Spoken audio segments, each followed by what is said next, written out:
Hello everyone, स्वागत है आप सबका learning with Gautam YouTube channel में। तो आज के वीडियो हम करने वाले हैं क्लास 12 होम साइंस के यानी कि गृह विज्ञान के most important subjective question answer को, जो कि आपके आने वाले बोर्ड एग्जाम के लिए काफी ज्यादा इंपॉर्टेंट प्रश्न रहने वाला है। तो आप लोग वीडियो को अच्छे से ध्यानपूर्वक और लास्ट तक जरूर देखिएगा, क्योंकि इसी में से कई सारे क्वेश्चन आप लोगों को डायरेक्ट बोर्ड एग्जाम में भी देखने को मिल जाएगा। तो चलिए शुरू करते हैं फर्स्ट क्वेश्चन से। और पहला क्वेश्चन है हमारा कि प्रोटीन के कार्य लिखे। प्रोटीन के क्या काम होते हैं वही आपको बताना है। हमारे शरीर में प्रोटीन का क्या काम होता है? Right the function of protein. तो प्रोटीन का काम होता है हमारे शरीर में नवीन तंतु का निर्माण करना। नवीन तंतु यानी कि नए तंतु का निर्माण करना प्रोटीन का हमारे शरीर में काम होता है। और क्या काम होता है प्रोटीन का हमारे शरीर में? तो जो तंतु बन चुका है ऑलरेडी, उस तंतु की मरम्मत करना, यह भी काम होता है प्रोटीन का। मानसिक शक्ति को बढ़ाना प्रोटीन का ही काम होता है। ऊर्जा और ऊष्मा का उत्पादन करना, यह भी किसका काम होता है? तो प्रोटीन का ही काम होता है। हार्मोन का निर्माण करना और पाचक रश्मियों का निर्माण करना तथा त्वचा को स्वस्थ रखना। तो ये सभी काम जो है, सब काम किसके हैं? तो ये सभी काम जो है प्रोटीन के ही काम है। किसके काम है? तो प्रोटीन के ही सभी काम है, प्रोटीन के ही सभी कार्य। याद रखिएगा प्रोटीन के कार्य क्या क्या होते हैं हमारे शरीर में। तो ये सभी काम जो होते हैं ये प्रोटीन के काम होते हैं हमारे शरीर में। अच्छे से इसको याद रखिएगा, इंपॉर्टेंट क्वेश्चन है। अब अगला क्वेश्चन है हमारा, ये खनिज धब्बा क्या होता है? खनिज धब्बा क्या होता है? तो खनिज पदार्थों से लगे धब्बे को हम लोग खनिज धब्बा कहते हैं। अब ये खनिज धब्बा होता क्या है? तो देखिए, जंग से, स्याही से तथा औषधि के द्वारा जो धब्बा हमारा लग जाता है उसी को हम लोग क्या कहते हैं? तो खनिज धब्बा कहते हैं। जितने भी खनिज पदार्थ होते हैं ना, उससे लगे जो भी धब्बे होते हैं ना, उसी को हम लोग क्या कहते हैं? तो खनिज धब्बा कहते हैं। जैसे कि ये जंग से भी लग सकता है। जंग कैसे? जैसे लोहा रहता है, लोहा में जो जंग लग जाता है, अगर वही हमारे कपड़े में लग जाएगा धब्बा, तो उसी को हम लोग क्या कहेंगे? ये खनिज धब्बा लग गया, यानी कि जंग का धब्बा लग गया। और इसको दूर कैसे किया जाता है? इसको जो खनिज धब्बा है इसको दूर करने के लिए क्या किया जाता है? हल्के अम्ल का, यानी कि हल्का सा एसिड का प्रयोग किया जाता है। सिंपल सा क्वेश्चन था और सिंपल वे में आप लोग को अपनी भाषा में याद रखना है। ये खनिज धब्बा उसे कहते हैं जो कि खनिज पदार्थ से लगता है, जैसे कि जंग से, स्याही से तथा औषधि के द्वारा। और ये दूर कैसे किया जाता है? तो इसको हल्के अम्ल से, हल्का एसिड से इसको दूर किया जाता है। अब अगला क्वेश्चन को करते हैं। और नेक्स्ट क्वेश्चन है हमारा कि बेरोजगारी क्या होता है, यानी कि अनएम्प्लॉयमेंट क्या होता है? बेरोजगारी जो होता है वो क्या होता है ये आपको बताना है। यहाँ पर रोजगारी लिखा गया है, लेकिन आप लोग याद रखिएगा ये रोजगारी यहाँ पर नहीं होगा, बेरोजगारी। बेरोजगारी क्या होता है ये आपको बताना है। अनएम्प्लॉयमेंट क्या होता है?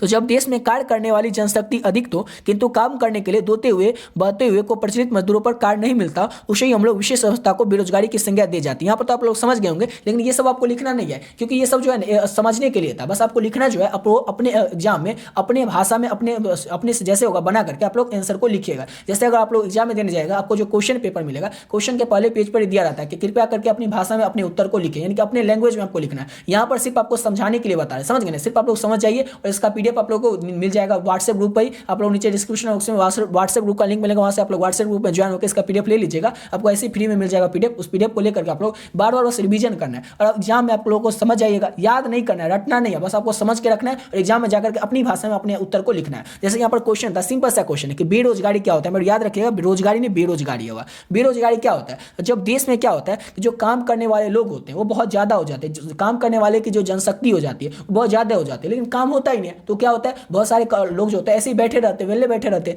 उसी को क्या कहा जाता है? तो उसी को बेरोजगारी की संज्ञा दी गई है। सिंपल सा क्वेश्चन था कि बेरोजगारी अनएम्प्लॉयमेंट क्या होता है। तो जब काम करने वाले जो लोग होते हैं वो बहुत ज्यादा हो जाता है और काम बहुत ही कम हो जाता है, तो उसी को हम लोग कहते हैं बेरोजगारी। इस तरह से आप लोग अपने भाषा में अपने सिंपल से लैंग्वेज में आंसर को लिखिएगा अपने एग्जाम में, समझ गए? अब अगला क्वेश्चन करते हैं।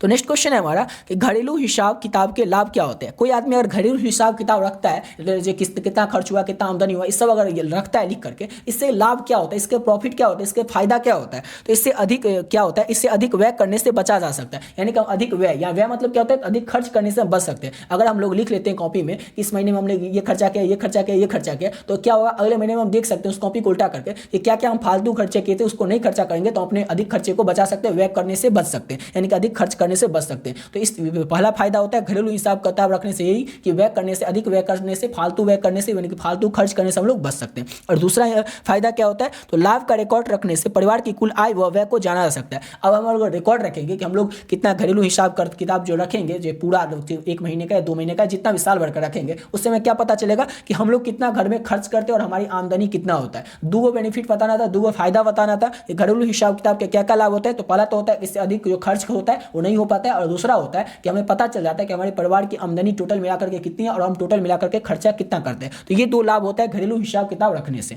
और अभी तक आप लोग देखिए पीडीएफ को नहीं लिए, तो आप लोग इस पीडीएफ को ले सकते हैं। ऑलरेडी बहुत सारे बच्चे जो इस पीडीएफ को ले चुके हैं, आप लोग भी चाहें तो आप लोग इस पीडीएफ को ले सकते हैं। जो लोग इस पीडीएफ को ले लिए वो लोग थोड़ा वीडियो को स्किप करके आगे से देख लीजिएगा, और जो लोग इस पीडीएफ को नहीं लिए उनको बता देते हैं कि इस पीडीएफ को लेना किस तरह से और पीडीएफ में आपको मिलेगा क्या क्या। तो आपका जो भी सब्जेक्ट होगा, अगर आप लोग आर्ट्स के स्टूडेंट हो, क्योंकि होम साइंस अगर आप लोग ये वीडियो देख रहे हैं तो आप लोग होम साइंस सब्जेक्ट होगा, तो आप लोग आर्ट्स के स्टूडेंट हो गए, और आर्ट्स में आपका जो भी भी सब्जेक्ट होगा, पांचों सब्जेक्ट का पीडीएफ आप लोग को मिल जाएगा। उसमें से ऑब्जेक्टिव मिलेगा और सब्जेक्टिव मिलेगा। अब आपके मन में हुआ है कि हमारे पास तो बहुत कम टाइम बचा हुआ, क्या हम इस पीडीएफ को लेकर के अच्छे तरह से तैयारी कर सकते हैं? तो जी हाँ, अच्छे तरीके से आप लोग तैयारी कर सकते हैं इस पीडीएफ को लेकर के। अब मिलेगा क्या क्या इस पीडीएफ में, तो आपको बता देते हैं। हम एग्जांपल के तौर पर होम साइंस सब्जेक्ट का ही बताते हैं, क्योंकि अगर आप लोग ये वीडियो देख रहे हैं तो आप लोग होम साइंस सब्जेक्ट तो होगा ही। तो होम साइंस का अगर आप लोग पीडीएफ लेते हैं तो होम साइंस में आप लोगों को क्या क्या मिलेगा? तो होम साइंस में आपको 700 ऑब्जेक्टिव क्वेश्चन मिलेगा। आप लोग कहिएगा कि 700 तो बहुत ज्यादा ऑब्जेक्टिव क्वेश्चन है, इतना तो हमसे हो नहीं पाएगा। तो इसका रीजन ये है कि होम साइंस में क्या रहता है कि अलग अलग टॉपिक से अलग अलग तरीके के प्रश्न पूछे जाते हैं। जैसे हिस्ट्री में, पॉलिटिकल साइंस में, इंग्लिश में इस समय क्या रहता है, फिक्स्ड रखता है कि फिक्स टॉपिक है। जैसे अगर इंग्लिश की बात करें, जैसे पहला chapter Indian civilisation and culture, जिसके लेखक कौन है, तो महात्मा गांधी। उससे क्या रहता है,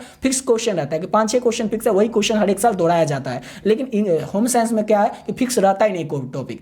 एक ही टॉपिक से कई तरह के अलग अलग हर एक साल अलग अलग तरीके के क्वेश्चन पूछे जाते हैं। तो जितने भी तरीके के क्वेश्चन पूछे जाते हैं जो कि इंपॉर्टेंट क्वेश्चन है आपके आने वाले बोर्ड एग्जाम के लिए, सभी क्वेश्चन इस पीडीएफ में ऐड कर दे। टोटल मिलाकर के 700 क्वेश्चन है और ये चैप्टर वाइज ऑब्जेक्टिव क्वेश्चन है। ऐसा नहीं कि एक ही चैप्टर का, 2 ही चैप्टर का, ऐसा नहीं है। पूरे बुक से चैप्टर वाइज, जैसे पहला चैप्टर का इंपॉर्टेंट ऑब्जेक्टिव, दूसरा चैप्टर का इंपॉर्टेंट ऑब्जेक्टिव, पहला चैप्टर से लेकर के लास्ट के चैप्टर तक जितने भी ऑब्जेक्टिव क्वेश्चन है चैप्टर वाइज इसमें ऐड कर दिया। सिर्फ ऑब्जेक्टिव क्वेश्चन नहीं आपको मिलेगा, साथ ही साथ आपको सब्जेक्टिव क्वेश्चन आंसर भी मिलेगा। और सब्जेक्टिव क्वेश्चन में लघु उत्तरीय प्रश्न में मिलेगा और दीर्घ उत्तरीय प्रश्न में मिलेगा। लघु उत्तरीय और दीर्घ उत्तरीय प्रश्न जो है ये भी आपको चैप्टर वाइज इंपॉर्टेंट में मिलेगा। यानी कि ऐसा नहीं कि ऑब्जेक्टिव मिलेगा चैप्टर वाइज और सब्जेक्टिव नहीं मिलेगा। ऑब्जेक्टिव और सब्जेक्टिव दोनों जो है ये चैप्टर वाइज इंपॉर्टेंट ऑब्जेक्टिव और chapter wise important subjective question आपको मिलेगा। अब आपके मन में सवाल होगा कि 700 क्वेश्चन है और टाइम हमारे पास बस 7 दिन बचा हुआ है, 7 से 8 दिन। अब इस 7 से 8 दिन में हम तैयारी कर सकते हैं कि नहीं? तो इसका जवाब जो है कि आप लोग जरूर तैयारी कर सकते हैं। किस तरह से? रोज बस आपको 7-8 दिन जो बचा हुआ बस 2 से 3 घंटा आप लोगों को पढ़ना है। 2 घंटा भी आप लोग पढ़ लेते हैं अगर होम साइंस को डेली 7 से 8 दिन, तो आपका बहुत ही अच्छा नंबर आ जाएगा। 99% जो क्वेश्चन होगा वो आपसे बन ही जाएगा। और इस पीडीएफ से जितना क्वेश्चन आपके एग्जाम में आएगा ना, 99% क्वेश्चन जो है वो इसी पीडीएफ से आपको देखने को मिलेगा। क्योंकि इस पीडीएफ में ऐसा कोई क्वेश्चन है ही नहीं जो कि छोड़ दिया है, जो कि आपके एग्जाम में नहीं पूछा जाए। सब क्वेश्चन इसमें ऐड करें, जितना इंपॉर्टेंट क्वेश्चन है आपके आने वाले बोर्ड एग्जाम के लिए। अब पूछिएगा कि जल्दी से बता दीजिए कि तैयारी कैसे कर सकते हैं कि 7 दिन के अंदर में। तो 7 से 8 दिन जो आपका बचा हुआ एग्जाम का, इसमें आपको क्या करना है कि रोज सुबह उठना है या जब भी आपको पढ़ने का मन हो 2 घंटा दे देना है होम साइंस को। 2 घंटा से 1.5 घंटा देना है। और आपके जैसे 700 क्वेश्चन है, एक दिन में आप लोग क्या कर दिएगा, आधा घंटा से 1 घंटा के अंदर आप लोग 100 क्वेश्चन को कर सकते हैं। 100 क्वेश्चन आप लोगों को लग रहा होगा कि बहुत ज्यादा होगा, लेकिन जैसे आप ऑब्जेक्टिव क्वेश्चन पढ़िएगा ना, होम साइंस इतना ईजी सब्जेक्ट है, इतना ईजी सब्जेक्ट है। जैसे आप क्वेश्चन पढ़िएगा ना, कहिएगा ये सब तो हम पहले से ही जानते हैं, बस आपको समझना रहेगा। होम साइंस में सबसे जितना सब्जेक्ट होता है ना आर्ट्स में, उसमें सबसे जो ईजी सब्जेक्ट होगा। कई बच्चे कहेंगे हिंदी सबसे इजी होता है, नहीं, सबसे इजी होता है होम साइंस से। होम साइंस में ऐसा ऐसा क्वेश्चन आता है जिसका आंसर आप लोग पहले से ही जानते हैं, बस आपको एक बार पता होना होता है, अच्छा इसका आंसर ये होगा, बस इतना आपको पता करना पड़ता है। पर इस होम साइंस सबसे इजी होता है। एक दिन आप चाहिएगा तो 100 क्वेश्चन इसका कर लीजिएगा ऑब्जेक्टिव का। और सब्जेक्टिव में भी आप लोग देख ही रहेंगे जिस तरह का जो क्वेश्चन है, बेरोजगारी के बारे में आपको तो पता पहले से रहा होगा, उसके बाद आपको प्रोटीन का कार्य बता ही रहा होगा, बस आपको जाना तो एक बार और अच्छे से रिवीजन हो जाएगा। तो रिवीजन आपका हो ही गया। और ये पीडीएफ लेकर के आपको क्या करना पड़ेगा, सब्जेक्टिव क्वेश्चन जो इसमें लिखे हैं एकदम सिंपल लैंग्वेज में, कोई किताबी भाषा में लैंग्वेज में नहीं है। जैसे अभी आप लोग देख रहे हैं एकदम सिंपल लैंग्वेज, इसी तरह के क्वेश्चन आपको देखने को मिलेगा। उसमें भी सिंपल लैंग्वेज में रहेगा। जैसे आप लोग गेस्ट पेपर या मॉडल पेपर से पढ़ते होइएगा, उसमें क्या रहता है, किताबी भाषा में आंसर रहता है, यानी कि अपनी भाषा में आंसर नहीं रहता। लेकिन पीडीएफ में जो अपने हाथों से लिखा गया आंसर है, खुद की भाषा में आंसर लिखा गया और 2 नंबर का क्वेश्चन है, तो 4-5 लाइन से ज्यादा बड़ा आंसर है ही नहीं। ऐसा नहीं कि पूरा 1 पेज का आंसर या आधा पेज का आंसर होगा 2 नंबर के लिए, ऐसा नहीं। एकदम सिंपल लैंग्वेज में शॉर्ट आंसर करके जितना क्वेश्चन नंबर पूछा जाए, 2 नंबर का क्वेश्चन है तो ज्यादा बड़ा नहीं है, 4-5 लाइन में। 5 नंबर का क्वेश्चन है तो 7-8-10 लाइन में भी उसका आंसर मिल जाएगा। लेकिन सिंपल लैंग्वेज में लिखा गया, ताकि आप लोग पहली बार पढ़िएगा इसको सब्जेक्टिव क्वेश्चन को, तो पहली बार में आपको समझ में आ जाएगा, दूसरी बार जैसे ही पढ़िएगा तो ये आपको याद हो जाएगा। और जितना भी आपका 7 से 8 दिन बचा हुआ है, इसमें आप लोग बहुत ही अच्छे तरीके से ये पीडीएफ को लेकर के तैयारी कर सकते हैं। 7-8 दिन में आप लोग क्या कीजिएगा, अच्छे से इसको लेकर के रोज 1-1 घंटा पढ़ना है। एक दिन में 100 ऑब्जेक्टिव क्वेश्चन, और आप लोग क्या करना है, 10 से 15 सब्जेक्टिव क्वेश्चन एक दिन में कंप्लीट करना है। 1 घंटा से 1.5 घंटा में आपका पूरा कंप्लीट हो जाएगा। यानी कि 7 दिन से 1 से 1.5 घंटा आप लोग होम साइंस को दीजिएगा तो आपका होम साइंस पूरा कंप्लीट हो जाएगा। और आपके एग्जाम में बहुत ही अच्छे नंबर आएंगे। यानी कि 70 नंबर का जो एग्जाम होगा उसमें से आपको 65+ ही नंबर आएगा। और 65+ नंबर जो है इसी पीडीएफ से आपको देखने को मिलेगा। जितना क्वेश्चन आएगा आपके बोर्ड एग्जाम में, उसका 99% क्वेश्चन जो है इसी पीडीएफ से आपको देखने को मिलेगा। और एक सब्जेक्ट का नहीं मिलेगा, जो भी आपका 5 सब्जेक्ट है उस 5 सब्जेक्ट का मिलेगा। अगर आपका हिस्ट्री हो, हिंदी, इंग्लिश तो होगा ही सबका, इस सब का मिलेगा। और सब सब्जेक्ट को आप लोग बस 1-1 घंटा दीजिए। अगर आपका 5 सब्जेक्ट है तो रोज अगर आप लोग 5 से 6 घंटा रोज पढ़ते हैं, बस 7-8 दिन पढ़ना है। उसके बाद में 5 से 7 दिन जितना बचा हो उस टाइम में अगर रोज आप 5 से 6 घंटा पढ़ते हैं तो आपका पूरा सिलेबस जो है वो कंप्लीट हो जाएगा। और जो लोग पहले से पूरा एकदम कंप्लीट कंप्लीट कर चुके हैं, पूरा अपना सिलेबस खत्म कर चुके हैं, पूरा तैयारी अच्छे से कर चुके हैं, वो लोग इस पीडीएफ को ले सकते हैं। लेकिन वो लोग लेकर के करेंगे क्या, तो वो लोग इस पीडीएफ को लेकर के तैयारी कर सकते हैं, रिवीजन कर सकते हैं। रिवीजन किस तरह से उनको करना है, इसमें जो क्वेश्चन है ना सेम इसी लेवल के क्वेश्चन आप लोगों को बोर्ड एग्जाम में भी देखने को मिलेगा, सेम इसी लेवल के क्वेश्चन। जैसे आपके एग्जाम में बोर्ड एग्जाम में क्वेश्चन पूछा जाएगा, वही सब क्वेश्चन इस पीडीएफ में ऐड कर दिए हैं। तो जो लोग पूरा सिलेबस अपना कंप्लीट कर चुके हैं वो लोग इस पीडीएफ को लेकर के अपना तैयारी अच्छे तरीके से कर सकते हैं, रिवीजन कर सकते हैं, क्योंकि सिलेबस तो पहले कंप्लीट कर ही चुके हैं, बस उनको रिवीजन करना है। एक बार पढ़िएगा तो और अपने आपको कॉन्फिडेंस आ जाएगा कि हाँ मुझसे क्वेश्चन बन रहा है, यानी कि आप बोर्ड एग्जाम में भी जाकर के क्वेश्चन को बना सकते हैं, अपने आप में आपको कॉन्फिडेंस आने लगेगा, समझ गए ना। और सब्जेक्टिव और ऑब्जेक्टिव दोनों मिलेगा आप लोग को, और 5 सब्जेक्ट का मिलेगा। और पूछिएगा कि आप इसको लेना किस तरह से, तो ये देखिए इस पीडीएफ का जो प्राइस है वो सिर्फ और सिर्फ 25 रुपया रखें। 25 रुपया क्यों रखें, इसलिए रखें ताकि हर एक बच्चा इस पीडीएफ को ले सकेगा और अपने आने वाले बोर्ड एग्जाम की तैयारी कर सकेगा। किसी वीडियो के बच्चे के पास ऐसा कोई एक्सक्यूज नहीं होगा कि पीडीएफ का प्राइस ज़्यादा है वो नहीं ले सकता, सही बच्चा इस पीडीएफ को अफोर्ड कर सके, ले सके, इसलिए इस पीडीएफ का जो प्राइस है वो सिर्फ और सिर्फ 25 रुपये ही रखें। अब लेना किस तरह से है तो वो भी आपको बता देते हैं। ये देख सकते हैं नंबर है 7903820891। इस नंबर पर आप लोग फोन पे, गूगल पे, पेटीएम कुछ भी कर सकते हैं। जैसे ये नंबर आप लोग फोन पे, गूगल पे या पेटीएम में डालिएगा, नाम आ जाएगा गौतम कुमार। उस नंबर पर आप लोग क्या करना है, 25 रुपया डाल देना, उस नंबर उसका स्क्रीनशॉट लेकर के आप लोग को इसी नंबर के व्हाट्सएप पे भेज देना। जैसे आप लोग भेजिएगा और अपना सब्जेक्ट बता दीजिएगा, क्योंकि बहुत सारे बच्चे क्या करते हैं कि सर स्क्रीनशॉट तो भेज देते हैं, उसके बाद आप नीचे में लिख देते हैं आर्ट्स। तो आर्ट्स से क्या होता है, अब हम आर्ट्स में तो 10 सब्जेक्ट है, 10 को कैसे देंगे, इसलिए आप लोग सब्जेक्ट बता दीजिएगा। फिर उस बच्चे से पूछना पड़ता है कि बताओ, फोन कॉल करना पड़ता है, फिर मैसेज करके पूछना पड़ता है कि आर्ट्स में क्या क्या सब्जेक्ट है। इसलिए आप लोग ऐसा नहीं कीजिएगा, आप लोग क्या कीजिएगा, स्क्रीनशॉट भेज करके आपका जो भी 5 सब्जेक्ट होगा ना, उस 5 सब्जेक्ट का नाम बताएगा। जैसे पहले हिस्ट्री हो, हिंदी हो, इंग्लिश हो, होम साइंस हो, जो भी हो 5 सब्जेक्ट का नाम बताएगा। आर्ट्स में लिखिएगा, 5 सब्जेक्ट का नाम बता दीजिएगा और आप लोग को पीडीएफ जो है तुरंत मिल जाएगा। ऐसा नहीं कि आज पेमेंट करते हैं और कल मिलेगा पीडीएफ, ऐसा नहीं। जैसे ही आप पेमेंट कीजिएगा उसके 5 से 10 मिनट के अंदर ही, ज़्यादा से ज़्यादा 5 से 10 मिनट नहीं तो आपको 1 मिनट के अंदर या तुरंत ही आपको पीडीएफ मिल जाएगा, समझ गए ना। कॉल नहीं कीजिएगा, सिर्फ इस नंबर पर आप लोग व्हाट्सएप पर पेमेंट कर दीजिएगा और अपना जो सब्जेक्ट होगा वो बता दीजिएगा। कॉल नहीं कीजिएगा, सिर्फ आप लोग पेमेंट करके स्क्रीनशॉट भेज करके अपना सब्जेक्ट बता दीजिएगा। और आर्ट्स नहीं लिखिएगा, पहले बताते आर्ट्स नहीं लिखिएगा, जो 5 सब्जेक्ट होगा वो आप लोग बताइए, क्योंकि बहुत सारे बच्चे ऐसे ही करते हैं, फिर उनको कॉल करके पूछना पड़ता है, इसलिए बोल देते हैं आर्ट्स नहीं लिखिएगा, जो भी आपका सब्जेक्ट होगा 5 वो आप लोग बताइएगा और आप लोग का उसका पीडीएफ जो होगा उसको ले लीजिएगा। और जितना भी टाइम बचा हुआ 5-7 दिन जो भी बचा हुआ आप लोगों का, उसमें आप लोग क्या कीजिएगा, अच्छे तरह से इसका तैयारी कर सकते हैं। और बहुत ही सिंपल लैंग्वेज में इसका आंसर लिखा गया, जिसे पढ़कर आप लोग बहुत ही अच्छा नंबर अपने आने वाले एग्जाम में ला सकते हैं। तो आशा करता हूं आप लोग को बहुत ही अच्छे तरीके से समझ में आ गया होगा। ऑलरेडी बहुत सारे बच्चे जो है, सैकड़ों बच्चे जो है इस पीडीएफ को ले चुके हैं। आप लोग भी चाहें तो आप लोग भी ले सकते हैं और बढ़ते अपने क्वेश्चन की ओर। तो नेक्स्ट क्वेश्चन था हमारा कि प्राकृतिक तंतु यानी कि नेचुरल फाइबर क्या होता है। प्राकृतिक तंतु यानी कि नेचुरल फाइबर जो होता है वो होता क्या है, तो प्राकृतिक तंतु के अंतर्गत वे सभी तंतु आते हैं जो हमारे प्रकृति से प्राप्त होते हैं, पेड़ पौधे से प्राप्त होते हैं। रेशों और वनस्पतिक रेशे, कपास, जूट, लीलन, पशुओं, ऊन तथा कीड़ों, रेशम से, ये सब क्या होता है, सब प्राकृतिक तंतु होता है। सिंपल सा क्वेश्चन है, ये आप भूल जाइए, आप लोग को हम जो समझाते हैं वो याद रखिए।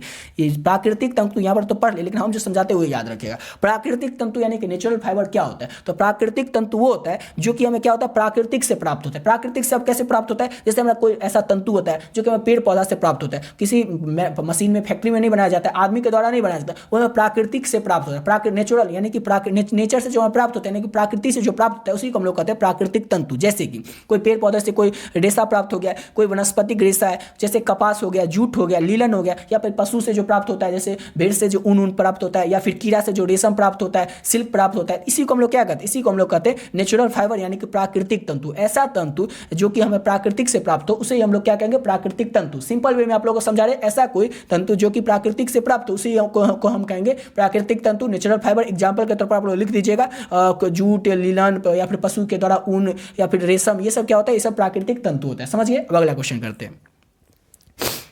अगला क्वेश्चन है हमारा कि धब्बे के प्रकार है। धब्बे के कितने प्रकार होते हैं ये आपको बताना है। कोई भी निशान जो कपड़े के रंग को खराब कर देता है उसी को हम धब्बा कहते हैं। सिंपल सा क्वेश्चन है कि धब्बा कहते किसे, पहले तो ये समझेगा कि धब्बा किसे कहते हैं, तब ना बताएंगे कि धब्बा का प्रकार कितना होता है। तो कोई भी ऐसा निशान जो कि हमारे कपड़े को खराब कर देता है उसी को हम लोग क्या कहते हैं, धब्बा कहते हैं। लेकिन धब्बा का प्रकार कितना होता है, तो धब्बा का जो है 5 प्रकार होता है। एक होता है वनस्पतिक धब्बा, और एक होता है प्राणिज धब्बा, वनस्पतिक धब्बा, खनिज धब्बा, चिकनाई धब्बा और अन्य धब्बा। यानी कि बहुत सारे धब्बे होते हैं, अन्य के मतलब आ जाते हैं और भी कई चीजों के लगे हुए धब्बे होते हैं, ये सब धब्बे होते हैं। लेकिन टोटल 5 धब्बे होते हैं और 5 धब्बे के प्रकार याद रखें। सिंपल सा क्वेश्चन है, प्राणिज धब्बा, वनस्पतिक धब्बा, खनिज धब्बा, चिकनाई धब्बा और अन्य धब्बा। अन्य धब्बा में सब धब्बा आ जाता है। और कोई भी ऐसा निशान जो कि हमारे कपड़े को खराब कर देता है उसी को हम लोग क्या कहते हैं, उसी को हम लोग धब्बा कहते हैं। सिंपल सा क्वेश्चन था। और अगला क्वेश्चन करते हैं। और अगला क्वेश्चन है हमारा कि सुरक्षित पीने योग्य पानी के 4 गुण लिखे। जो पानी हम लोग पीते हैं, जो पानी सुरक्षित पानी पीते हैं, जो पीने योग्य पानी होता है उसका 4 गुण क्या क्या है वही आपको बताना है। तो जो पीने योग्य पानी होता है वो रंगहीन होता है, गंधहीन होता है तथा स्वादहीन होता है। पानी जो आप लोग पीते होइएगा उसका कोई रंग होता है, पानी का कोई भी कलर नहीं होता है, कोई भी कलर नहीं होता है। इसलिए क्या होता है, पानी रंगहीन होता है, उसका कोई रंग ही नहीं होता है।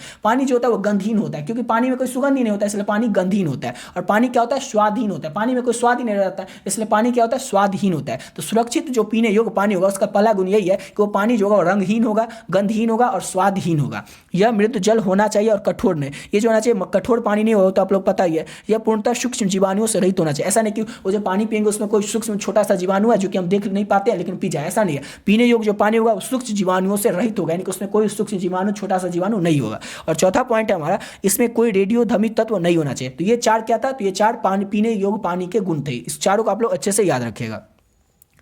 अगला क्वेश्चन है हमारा कि समाजीकरण यानी कि सोशलाइजेशन क्या होता है। समाजीकरण यानी कि सोशलाइजेशन जो होता है वो क्या होता है। ये एक लगातार चलने वाली प्रक्रिया है जिसके में बच्चा जिस समाज में रहता है, जिसके नियमों को जानता है, अपने व्यवहार को अपने समाज द्वारा बनाई गई परंपराओं को ढालता है। अब समाजीकरण क्या होता है, समाजीकरण ये होता है कि अगर कोई छोटा सा बच्चा है वो अपने समाज में जो कुछ देखेगा वही को उसी को सीखेगा और उसी को आगे करते चलेगा, तो इसी को कहा जाता है समाजीकरण। जैसे अगर हमारे समाज का, जैसे हम किसी भी समाज में रहते हैं, वहाँ के आसपास का जो तौर तरीका होता है वही हम लोग सीखते हैं, क्योंकि हम छोटे बच्चे जब रहते हैं वही उस समय से देखे आते हैं कि हमारे समाज में क्या चलते आ रहा है। जो चलते आ रहा है समाज के लोग करते हैं, अलग अलग तरीके के लोग करते हैं, वही हम करते हैं। लेकिन अगर कोई बिहार में बच्चा रह रहा है उसका समाजीकरण यानी कि उसका व्यवहार अलग होगा, कोई गुजरात में रह रहा है उसका अलग होगा, कोई दूसरे जैसे दक्षिण भारत के किसी राज्य में रह रहा है उसका समाजीकरण उसका व्यवहार अलग होगा। तो जो बच्चा जो जिस भी समाज में रहता है उसी समाज का गुण सीखता है, उसी का व्यवहार सीखता है, वो उसी तरह का बन जाता है। तो समाजीकरण यानी कि सोशलाइजेशन जो होता है इसी को कहते हैं। ये सब आप लोग को समझा रहे, बस आप लोग अपने आंसर को अपने भाषा में एग्जाम में लिखिएगा। अब अगला क्वेश्चन करते हैं, नेक्स्ट क्वेश्चन है हमारा कि भाषा किसे कहते हैं। भाषा जो होता है वो किसे कहते हैं। तो भाषा एक ऐसा माध्यम है जिसके द्वारा हम अपने विचारों और भावों को दूसरे के समक्ष प्रस्तुत करते तथा उनके विचार तथा भावों को समझते।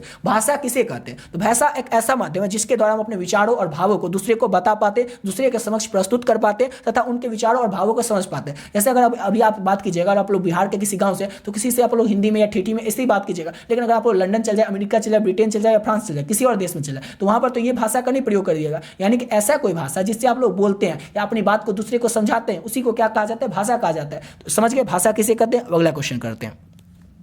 अगला क्वेश्चन है हमारा कि भोजन पकाने के कारण क्या है। मतलब कि हम भोजन को, खाना को क्यों पकाते हैं, भोजन पकाने के कारण क्या होता है, भोजन को कच्चे क्यों नहीं खाते हैं, भोजन को हम पकाते क्यों, भोजन पकाने का कारण क्या होता है। तो भोजन पकाने के कारण के समय खाद्य पदार्थ के रंग, रूप, आकार तथा सुगंध का ठीक समायोजन भोजन पकाने को आकर्षक बनाता है और भूख को उत्तेजित करता है। सिंपल सा क्वेश्चन है कि भोजन पकाने का क्या कारण है, इनके भोजन को हम क्यों पकाते हैं। तो भोजन पकाने से क्या होता है, भोजन का जो रंग होता है, रूप होता है, आकार होता है, सुगंध होता है, उसका ठीक समायोजन हो जाता है। यानी कि जो उसका रंग हो जाता है, भोजन में सुगंध आ जाता है, भोजन में कलर आ जाता है, भोजन का खाने में स्वाद होता है वो अच्छा हो जाता है और आकर्षक बन जाता है भोजन। इसलिए हम क्या कहते हैं, भोजन को पकाते हैं। और भोजन को पकाने से क्या हो जाता है, भूख हमारी उत्तेजित हो जाती है। जस्ट एग्जांपल अगर आप लोग ले लीजिए, जैसे आलू रखा हुआ है, तो आलू देख के आपका भूख उत्तेजित नहीं होगा, लेकिन अगर आलू का कोई अच्छा सब्जी बन जाए तो आपका भूख अगर बहुत ज्यादा लगा तो उत्तेजित हो जाएगा। इसीलिए हम क्या कहते हैं, भोजन को पकाते हैं। तो भोजन को पकाने से भोजन का जो रूप होता है वो आकर्षक बन जाता है और हमारी भूख जो होती है उत्तेजित हो जाती है। तो ये 10 क्वेश्चन था, 10 क्वेश्चन को आप लोग अच्छे से कर लेते हैं, तो इसी में से 2-3 प्रश्न आप लोग को बोर्ड एग्जाम में भी देखने को मिल जाएगा। आशा करता हूं आप लोग को वीडियो अच्छा लगा होगा और पीडीएफ के बारे में आप लोग को डिटेल में ऊपर बता ही दिए कि आप लोग भी 25 रुपया पे करके आपका जो भी सब्जेक्ट होगा उसका आप लोग पीडीएफ ले सकते हैं।